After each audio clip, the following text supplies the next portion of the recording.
Well, welcome back to the channel, guys. If you're new here, my name is Roger, and I am designing and building a mid-engine supercar from scratch. This is the current state of the car here. And in last week's video, if you saw it, we made a mold and made this carbon fiber quarter panel here for the driver's side of the car, which turned out terrible. The mold melted from the heat, I'm assuming, in my heat box where I was baking the part once it was finished, and distorted the part horribly. You can see how bad this part turned out, all these ripples in the part. So, and in last week's video I said we were going to make a sample part and test without the heat and make sure that there was no issues with the epoxy curing on the foam melting at the temperature of the epoxy curing. And I made that part. So this is the part that I made. It was just a flat sheet of foam. I coated it with epoxy and Q-cells, which is what I do to my molds, and then I put a few coats of wax on it just so the part we made wouldn't stick to it. Next, I put this on. I made this part, just a flat sample part, with carbon fiber and the resin, the epoxy that we use for the carbon fiber parts. It is a different epoxy than was on the surface here. But you can see once I remove the part that this surface is not distorted or melted at all. So without the heat, this seemed to work. I kept checking the curing temperature of the epoxy when it was setting up, and it wasn't warm to the touch at all. So it wasn't generating much heat curing. But this is the part once it came off. Now, it did take about 3 full days to dry to where it wasn't pliable at all, but it eventually did dry, and it made a good part. I mean, this would have been a good part other than a few places I didn't take my time to saturate the cloth very well. I didn't do a vacuum infusion on this part. I just brushed some epoxy on and done like a wet layup with brushing and laying in the carbon fiber cloth. But this turned out good, so I have a comfort level again with proceeding with our next mold and not using heat. And this next mold is here.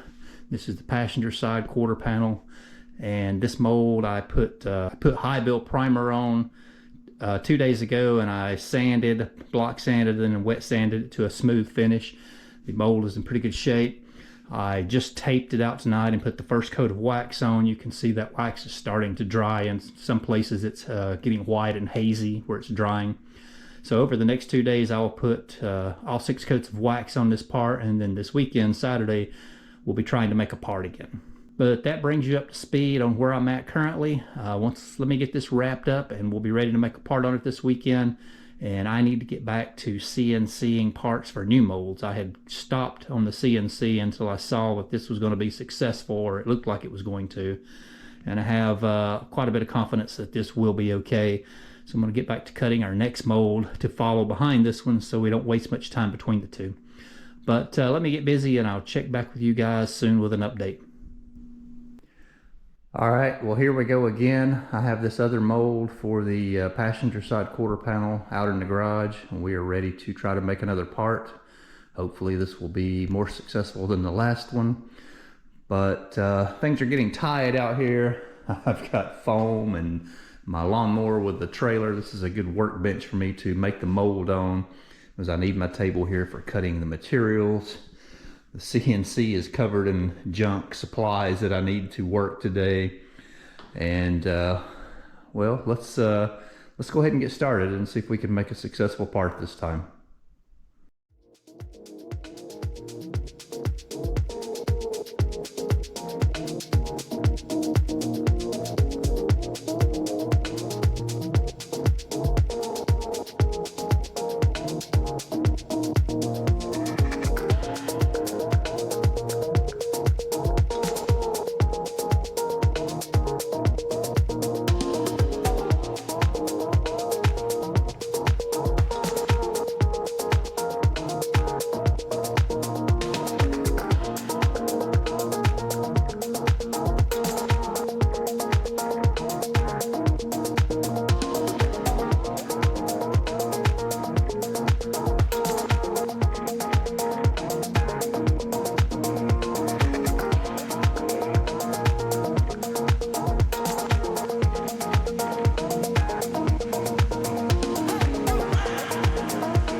So I'm out here in the garage this morning. We made this part yesterday.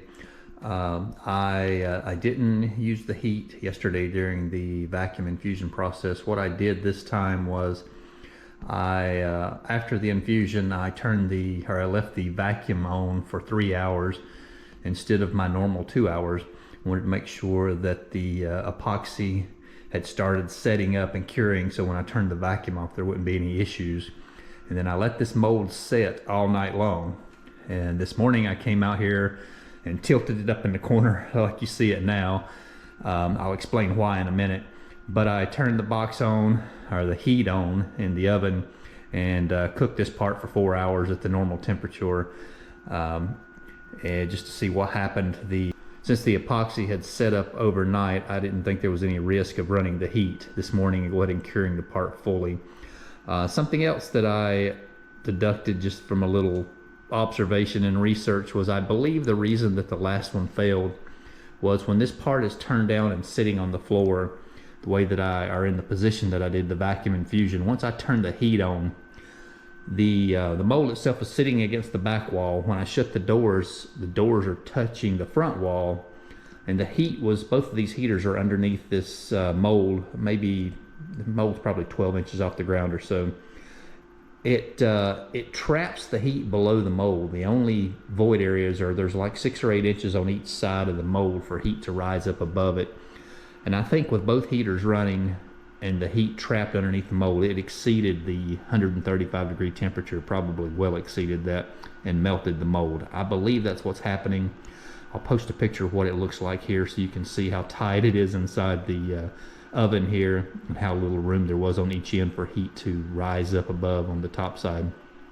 So I'm thinking right now that was my issue, because obviously the heat, 135 degrees with it sitting like this, I had this heater off and this one on, and the mold looks to be good shape. I'll know when I remove the part from it, but I don't think there's any issues. But I think that was what caused the failure of the last part. But anyway, I'm going to go ahead and take this out of the oven and remove the part from the mold, and let's see if we have a successful part or not. We are cutting the next mold here on the CNC, but I paused it so I could make this video with the CNC running. It's pretty loud.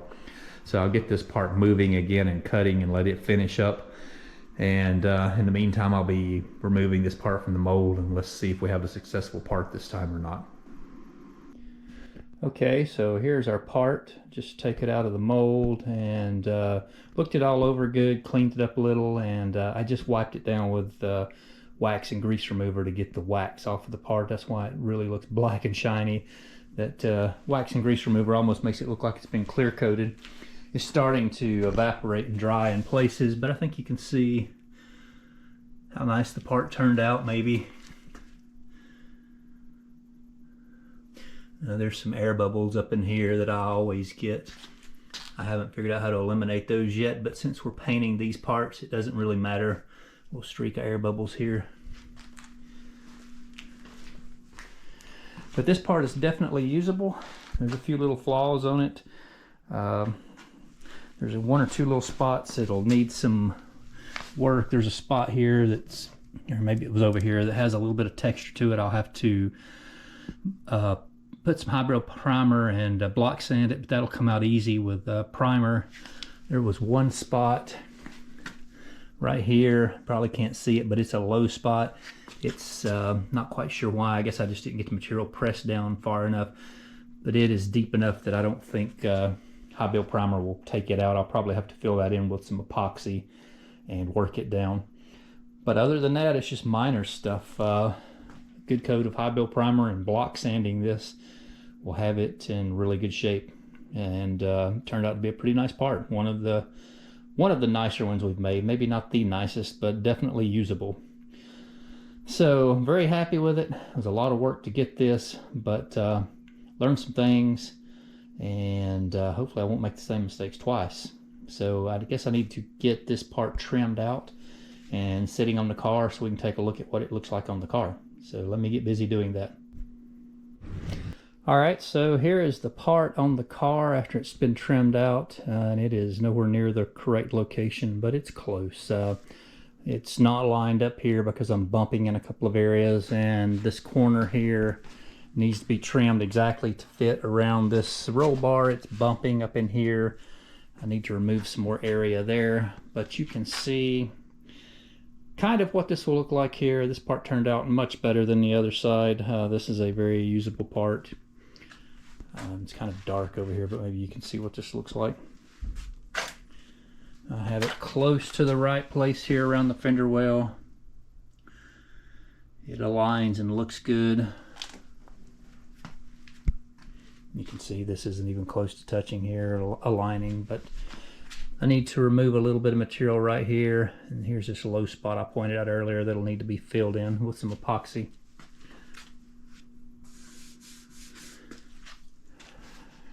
But looking good. I think I can make this line up nice and work fine. I don't see any issues.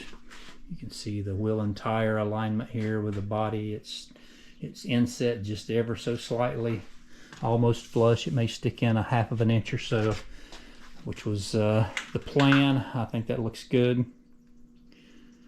Very happy with this. Anyways, let me get busy working on something else. Alright, so I have all four pieces of this mold cut for our next mold, and they're glued together.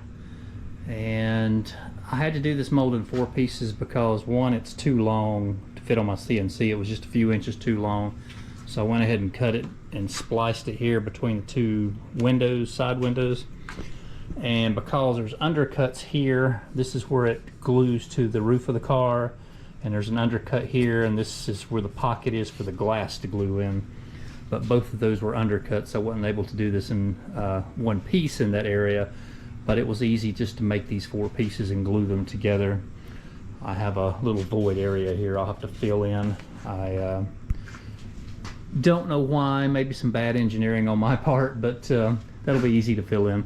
But I'm going to go ahead and brush a coat of epoxy and Q-Cells on this and the entire surface and let it be drying. It's Friday afternoon. I'll let this dry all night, and then it'll be ready to start working and sanding Tomorrow's Saturday, and then hopefully I can get this sanded over the weekend and the first coat of primer on it, so this mold will be in good shape. But let me see how far I get on this.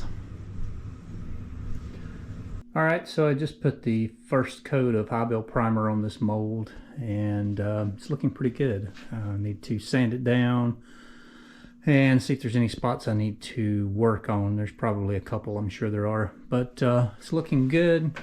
I just sprayed this so it's not dry yet. It'll take a couple of hours to dry completely. And also started making pieces for the other side, the driver's side door glass area. I have the first two parts made, and the third part of this is on the CNC cutting now, and once it is finished I will start making the fourth part, or the last part, and then we can start gluing this mold up and getting it ready. And it should be just right behind this one. I'll try to finish these at the same time so I can make both of these parts in one weekend, or at least that'll be the goal. But we'll give this some time to dry, and it is Sunday afternoon. I need to go to Chicago next week and work most all week, 4 days, so I won't be able to work on this much next week.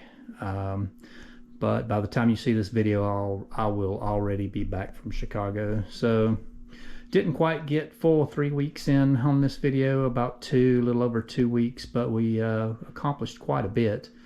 But anyway, I guess that's going to be about it for this video, and I'll see you guys again in about 3 weeks.